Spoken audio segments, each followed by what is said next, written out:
I am so glad to see so many people bringing the politicians to account.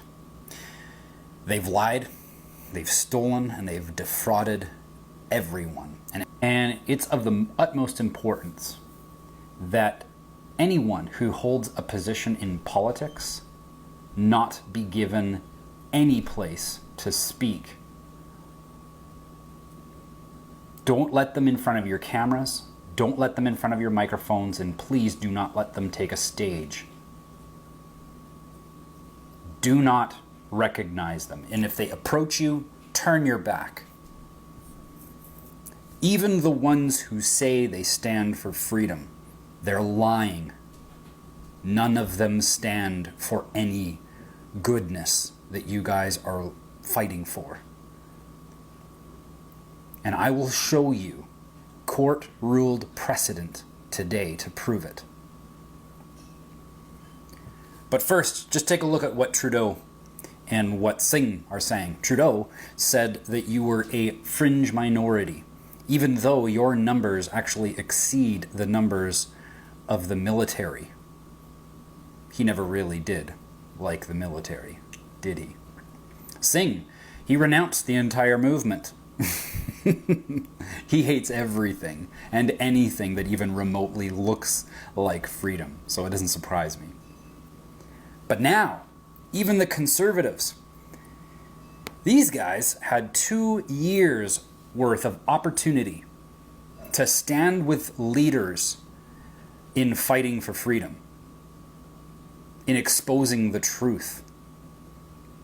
And for 20 months, they have had access to the same information that we have. And they did nothing. Not only did they do nothing, they called us conspiracy theorists. They said that we were crazy for not following the science. Don't fall for it. Do not let them take a stage. It's a trap. They have no obligation whatsoever to represent you. And I'm hoping that you will recognize the evidence when you see it. And more importantly, that you'll recognize that we have something far more serious than vaccine mandates to deal with. As you can see on my screen, in the Court of Queen's Bench of Alberta Judicial District of Wetaskiwin, between the people and J. Wilton Littleschild, who was a member of Parliament.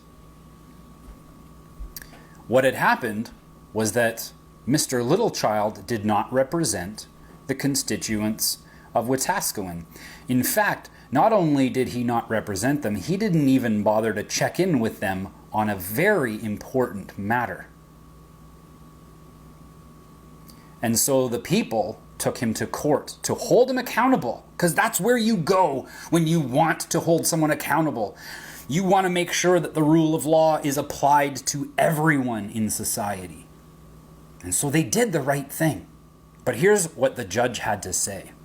It appears that the action is a claim of a breach of duty on the part of the MP of the plaintiffs.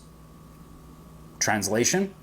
He's saying, it looks like this is where the constituents are saying to the MP, you have to answer to us. You represent us.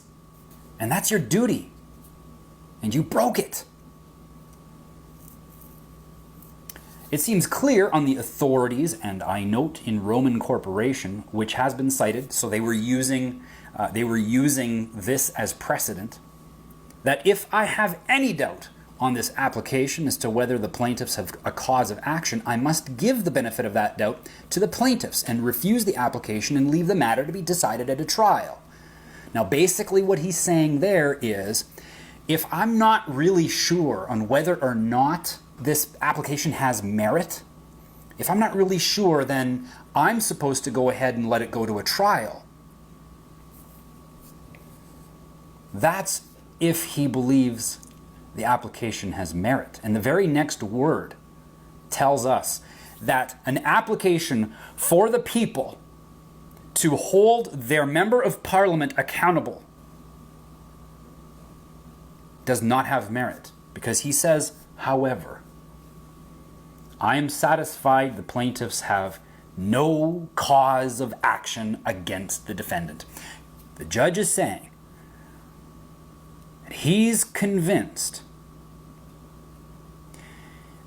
that the people have no cause of action against a member of parliament that does not represent them. He goes on to say, I know of no legal duty on an elected representative at any level of government to consult with his constituents or determine their views. That is absurd. The judge has said that he knows of absolutely no duty written in law that makes it where a member of parliament has to do anything to represent his constituents. Now, if that's not the worst, this is just gonna, you think your blood boils now. Wait till you see what happens throughout this whole ruling. Next, while such an obligation may generally be considered desirable, so basically, while it's a nice notion that a member of parliament should represent their constituents, he says there's no legal requirement. Folks, we do not have anything in place to hold our members of parliament, what did he say? At any level of government. So your premier, no obligation to represent you. Your prime minister, no obligation to represent you. Now, if that doesn't get you angry, maybe this part will. It is of the essence. He's referring back to that precedent, the Roman corporation case. It is of the essence of our parliament system. It is of the essence of our parliament system of government that our elected representatives should be able to perform their duties courageously and resolutely in what they consider, not what you consider, no.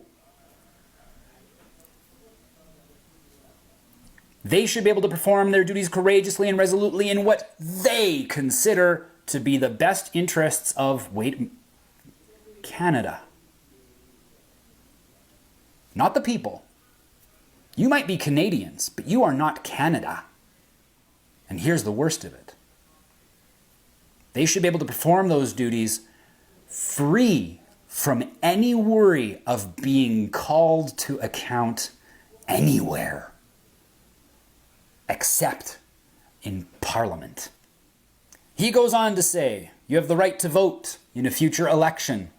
But what's the point, people? What's the point? You don't get, doesn't matter who puts their name on a ballot. There is nothing in place in Canada to hold them responsible for if they do not represent you. Furthermore, he says, no court can compel the defendant to account to his constituents. The gravity of this. No court can compel a member of parliament to be responsible to his constituents, to represent them, to find out what they want, to hear their needs, and to bring them forward and represent them. There's no court that can make that happen. Under the circumstances, I am dismissing, or I am allowing the application to strike out the statement of claim, and it will be struck out. Folks, the way the law works in Canada is that precedent gets set in court of law. This judge set a precedent saying that no member of parliament at any level of government ever needs to represent you. Their job Their duties are to act in the best interests that they believe are for Canada. And the only reason why they're flipping their narratives all of a sudden, the only reason they're behaving the way that they are, the only reason that they call you down, the only reason that they gaslight you is because they're acting in accordance with their duties. These elected representatives do not have any recourse if they do not represent you. Now, the weight of that needs to be held, and I encourage other people to spread the word. And don't just share this video. Say it in your own words to the people around you so that it becomes a part of your heart, soul, and mind. So that freedom is something that is deep within you. Don't look to any leader to bring it to you. It's wrong. It's a trap. Because the moment that you pass up responsibility for your freedom over to someone else, you're also passing up governance over you to someone else. And you need to be self-governing.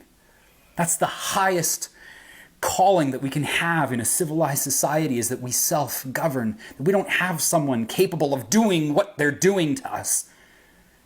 And they are very capable of doing it, because there is no recourse if they do not represent you. Informed consent is so important. I get that. But do not go to Ottawa thinking that these people are going to represent you back. They clearly have displayed no desire to do so, and they, in the courts, are even backing them up. Because there is no legislation anywhere. There's no provision that has been created to hold them to account. So of course they're not going to. If they don't have to, why would they? That's how they think. You just take a look at how they've been behaving for the last 200 years. And to where now we are. The idea of informed consent is still something we have to talk about? Yes. Why? Because it's not about the fact that it's Trudeau in that position. It's not about Premier Ford being in his position. It's not about Premier Kenney in Alberta being in their position. It's the fact is those positions are capable of doing what these people are doing. That's the problem. These people can go ahead and be bad all they want. The problem is there's a position where they can act out their hatred towards humanity, and they're doing it. Please, please, I implore you, do not allow any politician of any level of government to have anything to do with your freedom.